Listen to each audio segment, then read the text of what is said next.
Hey Sally, I was in the neighborhood and I saw this going on here. What's happening here? Oh, we're doing a tiny house prototype build, and it's a very youth-led project to create a youth tiny house village.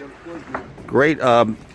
What's the approximate cost on one of these for construction? Do you have an idea on that, or? Well, we're estimating that with the solar power that it's $12,500 per house. Great. Is each unit going to have solar power on the top, or? Each unit's going to have solar electricity, and Rolf can say more about that. Great. Well,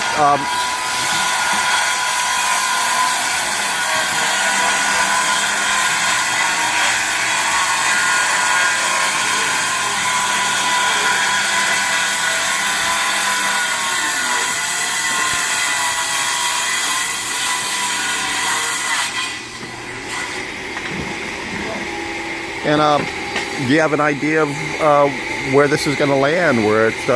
We're looking for a site in Oakland, Uh-huh. and working really closely with the city on securing that site. Okay. Well, good luck with that. I hope it all works well, and I'm very interested in this. I've a vested interest in this myself, as you well know. So I'm going to get on to Rolf here. Okay. Thanks, Sally. Cool. Okay. All right. Give me a sec. Hey, Rolf. Hey, how you doing? Good. So we got a tiny house going on here, huh? This is the prototype, the first of 25 for the first village, and then ultimately we're going to be building 100 of these in the course of the next 3 years, because the vision of the young adults here at YSA is to build 100 homes for 100 youth. Great. And what's the criterion to occupy one of these? You have to be a youth yourself, or what's the criterion? Yeah, primarily if you're involved in the YSA program and your ages 18 to 24, you can qualify for living here, and it's really to stabilize their lives so that they can get on with their education and vocational pursuits and get that kind of stability. And so they can be living in these anywhere between 3 months and 3 years, and it's really going to depend on what their actual particular needs are, so that they can have kind of like an upward spiral in their lives versus end up being homeless on the streets. So this is kind of transitory housing, temporary for people to, get their lives together and move on and that sort of thing? Right. The dynamic of working with YSA is that they're bringing vocational and academic counseling as well as psychological counseling for these kids. So there's going to be residents, assistants living in these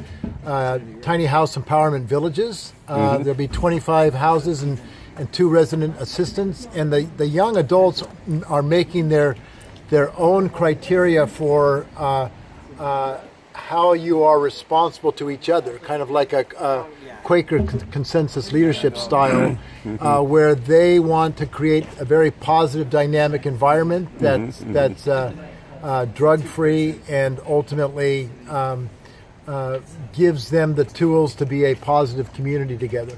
Great. So what amenities is each house going to have? Water, toilet, solar? Right. There's going to be electricity in these through solar panels, and/or if we're lucky enough to be in a lot with a PG&E tie-in, we can go either way. So we're as adaptable as possible. And if you notice, all these are being built on trailers. So if we're given property for a year or 2 years, we can be there and then move to another location, and/or be in one location for as long as 6 years. But ultimately what we have is there's no plumbing in these. There's going to be a common restroom area with hot and cold showers, toilets, and sinks. And then we're adding a large community yurt for community activities, as well as a community kitchen. Great. I'm sure that works well for efficiency in materials, and also adds to the community atmosphere. It does, and it also is mindful of the sanitary services and costs, so that if you had toilets in 25 of these rather than in a centralized location, just the sewer lines and or the pumping out of those tanks alone begins to be kind of a bigger problem. So we've thought through how to keep it simple, kind of the KISS method, keep it simple, stupid, to be smart about community use, so that the focus can be on on the young adults achieving vocational and academic opportunity rather than having to spend too much time on keeping up the village. When do you expect completion of this unit, and what's happening after the prototype? What is the process here? Sure. So this is the first one.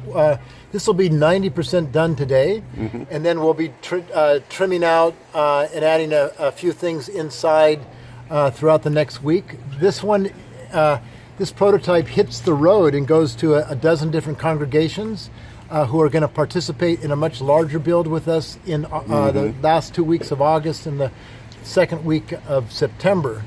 The second build we're going to do is actually in April, over the course of the first 2 weekends of April, and then the fourth weekend of April, where we're teaching an additional dozen house leaders how to build these, and those will be our leaders for when we build a dozen at a time in the fall.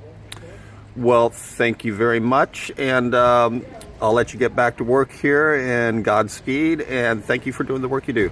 My pleasure. Thank you. Okay, bye-bye.